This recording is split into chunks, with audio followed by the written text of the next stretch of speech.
बिस्मिल्लाहिर्रहमानिर्रहीम। आज के इस वीडियो लेक्चर में हम जैकोबियन पीरियड के बारे में बात करेंगे। जैकोबियन पीरियड को जैकोबियन पीरियड इसलिए कहा जाता है कि किंग जेम्स दी फर्स्ट बरतानिया के बादशाह बनते हैं। और किंग जेम्स द फर्स्ट का जो पीरियड है 1603 से लेकर 1625 को, इसको जैकोबियन पीरियड कहा जाता है। इस पीरियड में हमें मेटाफिजिकल पोइट्स भी नजर आते हैं। इस पीरियड को मेटाफिजिकल पोइट्री का पीरियड भी कहा जाता है, माबादु तबियाती शायरी का दौर भी कहा जाता है। इस पीरियड को प्यूरिटन एज का आगाज भी कहा जाता है। याद रहे, प्यूरिटन एज 1600 से लेकर 1660 का एक पीरियड है जिसको प्यूरिटन एज या एज ऑफ मिल्टन कहा जाता है। इस एज को दो एज में डिवाइड किया जाता है, जिसमें जैकोबियन पीरियड और दूसरा पीरियड कैरोलिन पीरियड है, जिसमें हमें इंग्लिश सिविल वॉर नजर आती है।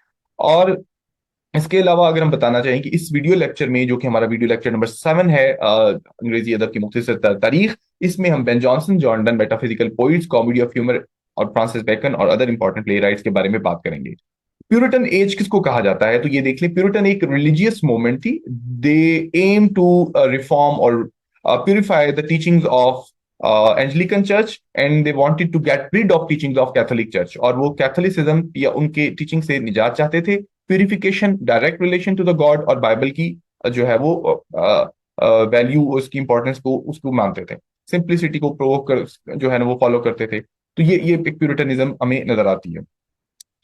इसके साथ साथ 1600 में ईस्ट इंडिया कंपनी का आगाज होता है। ब्रिटिश राज बरतानिया का में तसल्लुत शुरू होता है। 1603 में क्वीन एलिजाबेथ की डेथ होती है। जेम्स द फर्स्ट या जेम्स सिक्स ऑफ स्कॉटलैंड तख्तनशी होते हैं। ये वही जेम्स द फर्स्ट हैं जिनकी वालदा को 1588 में मार दिया गया था।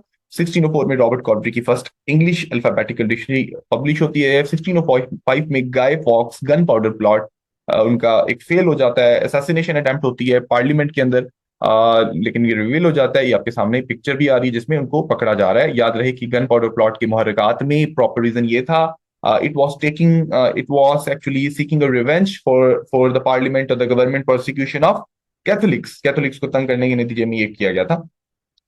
First permanent English settlement America में स्टैब्लिश होती है जेम्स टाउन वर्जीनिया में। 1611 में authorise version of English Bible, King James Bible, publish होता है, जिसको इंग्लिश अंग्रेजी जुबान की जो है ना बहुत ज्यादा एक इंपॉर्टेंस और जो है वो वैल्यू जो है वो देता है। इसके साथ अगर हम देखें, 1616 में शेक्सपियर की डेथ होती है। और 1616 में शेक्सपियर की डेथ होती है। 1619 में इंस्लेव्ड अफ्रीकन जो है वो नॉर्थ अमेरिका में उनको ले जाया जाता है। यानी स्लेवरी का भी आप समझ लें कि एक आगाज हमें नजर आता है। फर्स्ट इंग्लिश न्यूज़पेपर जो है वो लंदन में पब्लिश होता है 1622 में, उसका नाम है वीकली। और 1623 में first folio edition of Shakespeare जो है प्ले वो पब्लिश होता है 1623 में। अगर हम इस एज में देखें तो की फैक्ट्स हमें नजर आते हैं। तो ये जो एज है प्यूरिटन एज, रिनेसेंस राइटर्स के जो है असरात उनको फॉलो करते हुए हमें नजर आते हैं राइटर्स को। और लोग जो हैं वो साइंटिफिकली थोड़ा सा सोचने लगते हैं। एक साइंटिफिक जो एक नॉलेज है उसकी तरफ हमें रुझान नजर आता है, जो कि हमें फ्रांसिस बेकन की राइटिंग पे भी नजर आता है। के साथ साथ स्पिरिट ऑफ साइंस अब पॉपुलराइज होता हुआ नजर आता है, जिसमें न्यूटन जैसे लोग, बेकन जैसे लोग इस एज के अंदर आए। इस एज से मुराद पूरी 17वीं सेंचुरी में, और रेने डेकार्ट जैसे लोग फिलोसफिकल राइटिंग के साथ सामने आए। तो इस लिटरेचर की एज में क्रिटिसिज्म का भी आगाज होता है। हमें डिस्कवरीज के नाम से बेन जॉनसन की तहरीरें मिलती हैं, जो कि रेनेसांस दौर की क्रिटिकल वर्क नजर आते हैं, along with the writing of sir Philip Sidney. Art of biography जो है वो आगाज होता है इस दौर में। लोग बायोग्राफी जो है उसका लिखना शुरू करते हैं। रीडर्स जो है वो क्रिटिसाइजर बनकर सामने आते हैं। तो इस प्यूरिटन एज को दर हकीकत में सेकंड रेनेसांस भी कहा जाता है, ग्रेटेस्ट सेकंड रेनेसांस। और मॉरल जो वैल्यूज हैं उनके ऊपर ज्यादा तकवीत दी जाती है, रिलीजियस वैल्यूज के ऊपर ज्यादा तकवीत दी जाती है। लोगों के अंदर फिर भी थोड़ा सा ट्रेडिशनलिज्म और कल्चरल वैल्यूज जो जुड़ी हुई हैं, पुरानी रवायत अभी भी बाकी हमें नजर आती हैं। तो प्यूरिटन मूवमेंट दर हकीकत में एक ऐसी तहरीक हमें नजर आती है जो कि यूरोप की लिबर्टी या इंडिपेंडेंस के लिए खड़ी होती हुई नजर आती है। लेकिन प्यूरिटनिज्म का बाद में जाकर हमें ये इफेक्ट भी देखना पड़ता है, जिसमें थिएटर क्लोज किए जाते हैं, प्रोसिक्यूट किया जाता है, एक्टर्स को तंग किया जाता है, वगैरह वगैरह। तो लोगों को free, honest, religious, deductive, moral aspect से तामीर करने का पीरियड, इसको आप समझें तो गलत नहीं होगा। बेन जॉनसन की बात करें, 1572 से लेकर 1637 का टाइम पीरियड है इनका। और इसके जो वालिद साहब थे वो ब्रिकलेयर थे, और इन्होंने भी कुछ अरसा ब्रिकलेयर के तौर पर काम किया। बाद में बेल्जियम की आर्मी में इन्होंने कुछ अरसा काम किया। इनका जो जो प्ले है, पहला great play every man in his humour, उन्होंने इनकी स्टैब्लिश जो है वो रिप्यूट की, जो है वो स्टैब्लिश की। 1616 में विलियम शेक्सपियर ने भी उस प्ले में कुछ अर्सा काम किया। याद रहे बेन जॉनसन 2 दफा जेल गए। इन 2 दफा जेल में एक दफा मर्डर किया जाना था, जिसमें इन्होंने गैब्रियल स्पेंसर जो है उनका मर्डर किया, लेकिन चूंकि ये लैटिन में लिख समझ सकते थे, बोल सकते थे, अदबी खिदमात की वजह से इनको माफ कर दिया गया। चंद ही हफ्ते बाद इन्होंने एक एक्टर को मुआवजा ना दिया तो दोबारा भी इनको जेल की हवा खाना पड़ी। किंग जेम्स द फर्स्ट इनको पैट्रनिक देते थे, रॉयल फेवर इनको दी गई, पेंशन इनको दी गई 100 मार्क्स अ ईयर, और इनको पहला अंग्रेजी अदब का पोइट लॉरिएट कहा जाता है। जॉनसन जो सर्कल ऑफ एडमायरर्स उनमें ट्राइब्स ऑफ बेन उनको कहा जाता है, वो अक्सर मरमेड टेबर्न या डेविल्स हेड एक जगह है जहां पर इकट्ठे होते थे। इनके फॉलोअर्स में जो duke and duchess of Newcastle वगैरह शामिल हैं, रॉबर्ट हैरिक जैसे, रिचर्ड लवलेस और sir John Suckling, James Howell, Thomas Carew शामिल हैं। इसके अलावा इनकी मशहूर नज़मों में जो ट्रिब्यूट पेश किया गया वो शेक्सपियर, जॉन डन और फ्रांसिस बेकन को शामिल है, जिनको हम इनके फ्रेंड्स कंसीडर करते हैं। बेन जॉनसन 8 अगस्त 1637 में इनकी डेथ हो जाती है। बेन जॉनसन की वजह से कॉमेडी ऑफ ह्यूमर का आगाज होता है इंग्लिश लिटरेचर में। कॉमेडी ऑफ ह्यूमर की जो टेक्निक हमें अरिस्टोफेंस में मिलती है, लेकिन इंग्लिश प्ले राइट में बेन जॉनसन और जॉर्ज चैपमैन ने इस जॉनरा को पॉपुलराइज किया। कॉमेडी ऑफ ह्यूमर जो है वो फोकस करती है कि जो इंसान के बॉडीली फ्लूइड्स हैं, जो इंसान के रतूबत जिस्म में मौजूद है, वो इंसान के टेम्परामेंट, मिजाज, बिहेवियर, रवैये को कंट्रोल करती है। इसके अलावा अगर हम इसके ऊपर बात करें तो कॉमेडी ऑफ ह्यूमर्स के अंदर स्टॉक करेक्टर्स होते हैं, ऐसे करेक्टर्स जो कि आम करेक्टर्स को एग्जेजरेट, बढ़ा चढ़ा कर पेश किया जाए, उनकी पर्सनैलिटी के अंदर मजाक का अंसर भरपूर तरीके से पेश किया जाता है, और ये अमूमन लालच, हसद, प्राइड को वाजे करते हैं, ऐसे किरदार सामने लेकर आते हैं। सोशल क्रिटिक इस कॉमेडी ऑफ ह्यूमर में लोगों को, अपर मिडिल क्लास के लोगों को, उनकी रवायात को क्रिटिसाइज किया जाता है, जिसका हमें इफेक्ट रिस्टोरेशन कॉमेडी में, कॉमेडी ऑफ मैनर्स के भी अंदर नजर आता है। लोगों की मटेरियलिज्म, लालच को भी दिखाया जाता है। इसका जो प्लॉट है अमूमन एक एक ह्यूमरस एक्टिविटी को अंदर रिवॉल्व कर रहा होता है, जिसमें लोग जो है अपनी ख्वाहिशात, अपने मजाक या अपनी हरकत से मजाक के आंसर को वाजे करेंगे, जो लोगों के लिए मजाक का वजह बनेगा, हंसने की वजह बनेगी। डायलॉग ऐसे किया जाएगा कि जो लैंग्वेज है उसमें तंज, ताने और बातों को बढ़ा चढ़ा के पेश करना, लफ्जों का हेर फेर, ये तमाम चीजें इसकी एक खास बात है। जो रेजोल्यूशन है वो सेटिस्फेक्शन और जो है वो किसी मैसेज के साथ होगा। जो किरदार होंगे या तो वो ट्रांसफॉर्म कर जाएंगे या तो फिर वो एक मजा का खेज में सामने आएंगे। तो ये कॉमेडी ऑफ ह्यूमर में हमारी बात नजर आती है। एग्जाम्पल्स में school for scandal, the merry boys of Windsor written by William Shakespeare और बेन जॉनसन की अल्पनी जो है इंपॉर्टेंट मिसालें शामिल हैं। तो बेन जॉनसन के मुताबिक ये जो 4 ह्यूमर्स हैं, कॉलरिक, मेलनकोलिक, सैंग्विन एंड फ्लेगमेटिक, ये एक इंपॉर्टेंट गवर्निंग फैक्टर है इंसान के बिहेवियर का या उसके रवैये का। बेन जॉनसन के इंपॉर्टेंट वर्क में every man in his humour, जो कि इंपॉर्टेंट वर्क है उसका, कॉमेडी ऑफ ह्यूमर्स की जॉनरा में इसको डिस्कस किया जाता है, लोगों की पर्सनालिटी के टाइप्स को क्रिटिसाइज किया जाता है। बॉल्कनी एक ऐसा डार्क कॉमेडी है जो कि एक अमीर आदमी की कहानी को फॉलो करता है, जो कि अपने लालची दोस्तों या उनको ट्रिक करके उनसे तोहफे जो है वो वसूल करता है। एल्केमिस्ट एक दूसरा कॉमेडी ऑफ ह्यूमर जो कि लोगों की लालच और सादा लोही के ऊपर तंज करता है, और ये धोखे पे मबनी जो अदाकार हैं जो कि अलकेमी का इस्तेमाल करते हुए अपने लोगों को धोखा देते हैं, उनके ऊपर बना हुआ। एपिग्राम एक शॉर्ट पोइम्स हैं जो कि जॉनसन की टैलेंट को और वर्ड प्ले को शो करते हैं, और बहुत सारी एपिग्रामेटिक जो वर्ड्स हैं आज भी पॉपुलर हैं, जिनमें drink to me only with thine eyes मशहूर है। डिस्कवरीज एक लिटरेरी क्रिटिसिज्म का एक इंपॉर्टेंट कलेक्शन है, बेन जॉनसन का 1641 में जो आया होता है। ये इंपॉर्टेंट वर्क है रेनेसांस क्रिटिसिज्म का। इसके अलावा बेन जॉनसन ने बहुत सारी पोइम्स भी लिखी, लिटरेरी क्रिटिसिज्म के काम भी लिखे, प्ले भी लिखे, तो ये तमाम जो है बेन जॉनसन की रिप्यूट को इस्टेब्लिश करते हैं। मेटाफिजिकल पॉइंट्स की अगर हम बात करें तो ऐसे शौरा जिन्होंने ऐसी चीजों का इस्तेमाल किया जिनका वजूद समझने के लिए या फिजिकल एग्जिस्टेंस समझने के लिए मुश्किल है, उन शौरा को मेटाफिजिकल पॉइंट्स कहा गया। मेटाफिजिक्स दर हकीकत में ऐसे इल्म को कहा जाता है जो कि ऐसा अपना वजूद ना रखता हो और उसको इस्तदलाल या दलाइल की मदद से जो है वो साबित किया जा सके या समझा जा सके। जॉन डन इनके लीडर थे मेटाफिजिकल पोइट्स के। आपके सामने बाकी राइटर भी आ रहे हैं, George Herbert, Richard Crashaw, Henry Vaughan, Andrew Marvell वगैरह मशहूर हैं, अब्राहम कॉली। अब ये जो करेक्टर्स हैं इसमें, अगर आपके देखने इनकी पोइट्री जो करेक्टर में, ये डिसिमिलर आइडियाज को कंबाइन किया जाता, टू अपोजिट आइडियाज को इकट्ठा किया जाता। तो हमें लॉजिक और रीजन नजर आता है, रिलीजियस एलिमेंट भी इनके अंदर नजर आता है, लव का जो आंसर भी नजर आता है, एक रिवॉल्ट भी नजर आता है एलिजाबेथन पोइट्री के खिलाफ, क्योंकि जो फोकस करती थी लव को, और यहाँ पर हमें love, religious values, logic, reason, तमाम चीजें नजर आती हैं। और क्वेश्चन अबाउट द मोरालिटी और रिलीजियस वैल्यू भी हमें नजर आता है। तो इसके साथ अगर हम देखें, मेटाफिजिकल पोइट्स जो हैं, इंटेलेक्चुअलाइज पोइट्री इन्होंने लिखी, Angénieux conceit, for fetch similes को इकट्ठा कर दिया जाना, और ऐसी चीजों जिनका कोई ममासलत नहीं मिलती, मसलन टूटे हुए दिल को टूटी हुई घड़ी के साथ जोड़ना, तो ये एक आपके सामने एक फॉर फेच सिमिली, एक कंसीट, इसको सॉरी कंसीट समझें आप, कि किस तरह टू अनपैरेलल चीजों को पैरेलल खड़ा कर दिया गया। इसके अलावा कम्प्लेक्सिटी हमें नजर आती है इनके वर्क में, फ्रीक्वेंसी ऑफ पैराडॉक्स, जैसा कि आपके सामने death be not proud that thou shall die, हमें नजर आता है कि किस तरह पैराडॉक्सिकल एलिमेंट का इस्तेमाल किया जाता है। डेलिबरेट जो हार्शनेस है, रिजिडिटी ऑफ एक्सप्रेशन इस वर्क में नजर आता है। ड्राइडन पहला शख्स था जिसने कहा कि डन अफेक्ट्स मेटाफिजिक्स, और उसके बाद डॉक्टर जॉनसन ने इनकी तारीफ करते हुए कहा कि the heterogeneous ideas are yoked by violence together, definition देते हुए कहा। तो ये उन्होंने इन द चैप्टर एब्राहम कॉले in the lives of most eminent English poet 1779-81 में जो किताब छाई हुई, उसमें उन्होंने ये बात कही।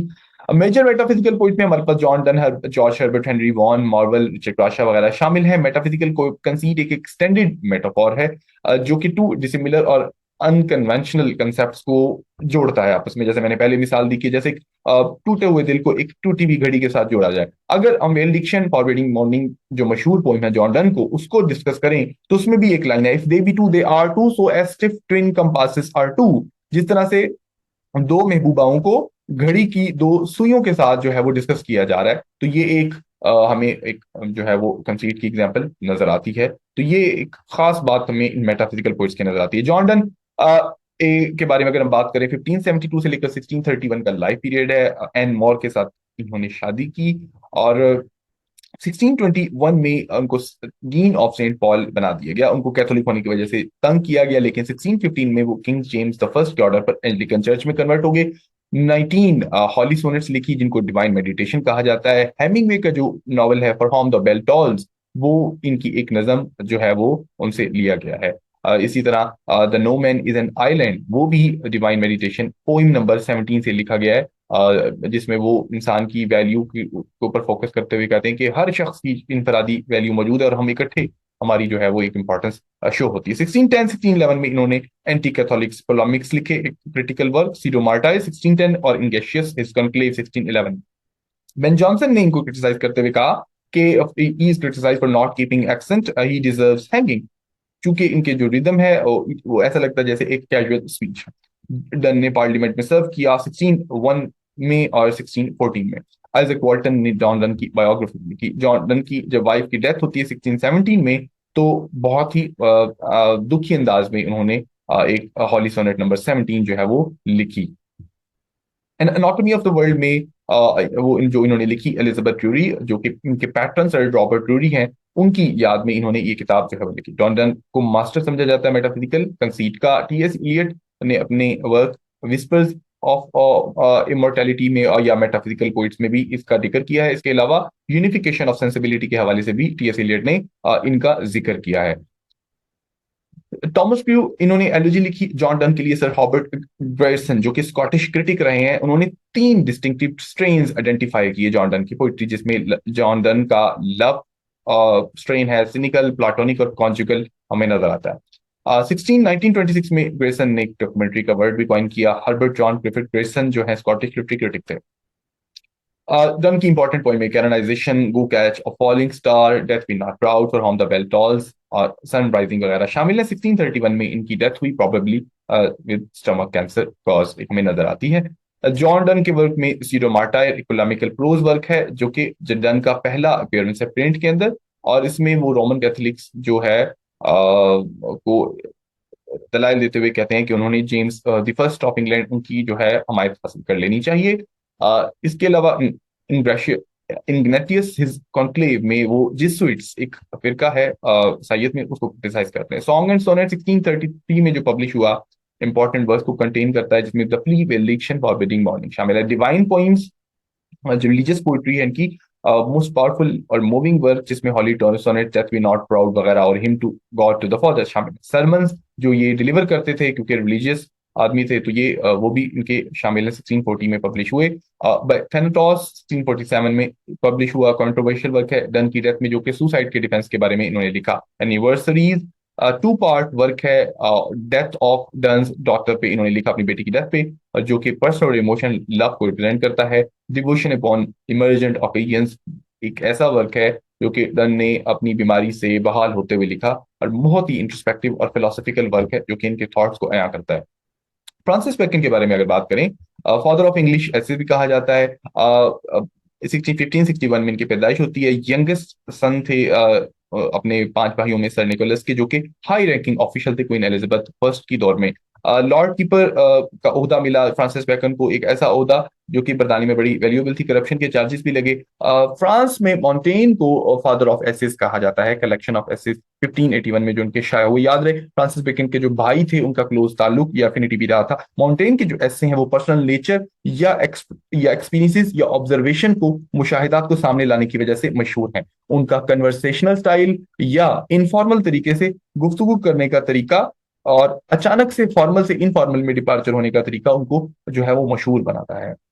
इसके अलावा मोंटेन के जो वर्क है बहुत पढ़े जाते हैं, और इसके अलावा बहुत सारे राइटर जैसे फ्रांसिस बेकन, रेने डिकार्ट और वगैरह जो है वो काफी मशहूर हमें नजर आते हैं, जिनको इन्फ्लुएंस हमें नजर आता है। इसके साथ बेकन के जो फादर थे वो लॉर्ड कीपर थे। 1603 में जेम्स द फर्स्ट की हुकूमत में आने के बाद उनके एडवांसमेंट तरक्की के चांसेस जो है वो बढ़ गए। After being knighted by the king, he swiftly ascended the ladder of state from 1604 से 1618 तक बहुत सारे ओहदों पर काम किया, जिसमें Kings council, solicitor general, clerk, appointed attorney general, और फाइनली ये लॉर्ड कीपर के ओहदे पर 1618 में पहुंच गए, जो कि एक इंपॉर्टेंट और हाई रैंकिंग ऑफिशियल का ओहदा है बरतानिया में। फादर ऑफ एम्पिरिसिज्म एक ऐसा तरीका जिसमें लॉजिक के जरिए, एक्सपेरिमेंटेशन के जरिए नताज पे पहुंचा जाता है, बजाय कि सस्पिशियस या महज स्पेकुलेशन पे कोई नताज अखज किए जाए। तो collection of data, analysis of data जो है एक इंपॉर्टेंट फैक्ट है एम्पिरिसिज्म में। बेकन को अपने मशहूर एसेज, एफोरिस्टिक स्टाइल, टर्सिनस की वजह से जाना जाता है, और बहुत सारे टॉपिक्स पे जिसमें मैरिज, रिलीजन, पॉलिटिक्स वगैरह पे इन्होंने अपनी बात करी है। अपने कंसाइज और क्लियर स्टाइल के हवाले से बहुत मशहूर है। बेकन की जो लाइफ है वो कंट्रोवर्सी और स्कैंडल से खाली नहीं है। करप्शन के चार्जेस पे इनको जो है बर्तरफ भी किया गया, और इनको रिप्यूट लेकिन रिकवर नहीं हुई, इस वजह से इनको जेल में भेजा गया। 1626 में इनकी डेथ होती है। 65 एज इनकी पीरियड थी। और अलेक्जेंडर पोप इनके बारे में कहते हैं, imparts a little think how Bacon shined, the wisest, brightest, meanest of mankind. Why poet called Bacon meanest of mankind? क्योंकि वाइजेस्ट इसलिए, उसके वर्ल्डली विजडम्स के, ब्राइटेस्ट इसलिए कि पावरफुल इंटेलेक्चुअल क्वालिटी की वजह से, और मीनेस्ट उनके ट्रेचेरियस या करप्शन से रिलेटेड जो उनकी एक्टिविटीज थी उनकी वजह से। बेकन के जो ऐसे हैं उनके तीन एडिशन है। पहला एडिशन 1597 में शाया होता है, जिसमें 10 ऐसे हैं, और जिसमें क्रिश्चियन मेडिटेशन वगैरह भी शामिल है, of the colours of good and evil. इसके अलावा जो पहली ऐसे की जो किताब है वो 1597 में शाया होती है। बेकन की जो ब्रदर एंथनी, उनको डेडिकेट किया जाता है कि जो मेंटेन के क्लोज ताल्लुकात रखने वाले लोगों में शामिल थे। इसके अलावा 1612 में जो सेकंड एडिशन शामिल होता है उसमें कितने ऐसे हैं, 38 ऐसे हैं। अगर अगर उसको फोकस करें तो फ्रांसिस बेकन का ये जो एडिशन है अनप्रिंटेड, उसमें जो इन्होंने इन अल्फाजों से के साथ आगाज होता है, the word is late but the thing is ancient. इसके साथ साथ अगर हम ये भी देखें कि ये इन्होंने डेडिकेट जो किया है द प्रिंस ऑफ वेल्स को इन्होंने डेडिकेट किया है। इसके अलावा जो थर्ड एडिशन है 1625 में शाया होता है, it consist of 58 essays। The final version of 58 essays जो कि 1625 में शाया होता है, और it was dedicated to King James the favourite, the Duke of Buckingham. इसमें अंदर फाइनल में कितने ऐसे हैं, 58। आपको डेडिकेशन के बारे में देखना होगा, किसको डेडिकेट किया, आपको इसके बारे में देखना होगा कि कितने ऐसे थे, आपको ये देखना होगा कि कितनी डेडिकेशन वगैरह शामिल थी। तो ये इन्होंने किंग जेम्स के जो फेवरेट ड्यूक ऑफ बकिंगम है उनको डेडिकेट किया। History of life and death, Novum Organum, New Atlantis, ये इनके इंपॉर्टेंट वर्क्स हैं जिनको आप देख सकते हैं। नोवम ऑर्गनम जो है एक लैटिन वर्क है जिसमें लॉजिक ऑफ रीजनिंग को इन्होंने डिस्कस किया, तो ये जेम्स द फर्स्ट को इन्होंने डेडिकेट किया। थॉमस मिडल्टन, और इंपॉर्टेंट अगर हम प्ले राइट्स के बारे में बात करें तो थॉमस मिडल्टन एक ऐसे प्ले राइट जिन्होंने अपने इंपॉर्टेंट वर्क जैसा कि रिवेंजर्स ट्रेजिडी और the chaste maid in the Cheapside के हवाले से मशहूर हैं। जॉन वेबस्टर एक ऐसे प्ले राइट जो कि अपने वायलेंट ट्रेजिडीज जिसमें वाइट डेविल या डचेस ऑफ माल्फी इनके हवाले से मशहूर हैं। अगर इसके अलावा हम बात करें रॉबर्ट बर्टन के बारे में, एक ऐसे ऑक्सफोर्ड स्कॉलर थे जो कि एनाटॉमी ऑफ मेलनकली इन्होंने लिखी। इस एनाटॉमी ऑफ मेलनकली में इन्होंने उदासी, पेंसिवनेस, इनका जो इलाज जो है वो इन्होंने बताने की कोशिश की। रॉबर्ट बर्टन के साथ ही हमारा ये लेक्चर अख्ताम पजीर होता है। अगरचे इस दौर में मेटाफिजिकल बहुत सारे शौरा आते हैं, अब्राहम कॉली, एंड्रयू मार्वल वगैरह, लेकिन हमने उनको डिटेल में डिस्कस नहीं किया। ऐसे तमाम फैक्टर्स जो इस वीडियो में नहीं हम डिस्कस कर चुके, मैं बताना चाहूंगा आप मजीद उनकी स्टडी भी कर सकते हैं। ऐसे तमाम लोग जो इस लेक्चर को मजीद डिटेल में सुनना चाहते हैं वो मेरा पेड कैटलॉग ज्वाइन कर सकते हैं। रिटन टेस्ट या इंटरव्यू की तैयारी के लिए मेरी क्लासेस जारी हैं, आप किसी भी वक्त मुझे रब्ता कर सकते हैं, जिसमें हम तमाम लेक्चर्स को, हिस्ट्री को, समरीज को, प्लेस को पढ़ेंगे और उनके ऊपर हम गुफ्तगू करेंगे। इसके साथ ही मेरी आपसे ये दरखास्त है कि हमारा लेक्चर खत्म हो रहा है, मेरी वीडियो को शेयर कीजिए, लाइक कीजिए और सब्सक्राइब कीजिए। किसी तरह का कोई सवाल हो लिटरेचर से मुतलिक और वो आप मुझसे जो है वो कमेंट सेक्शन में मुझसे जो है वो पूछ सकते हैं। अपना ख्याल रखिएगा। अल्लाह हाफिज।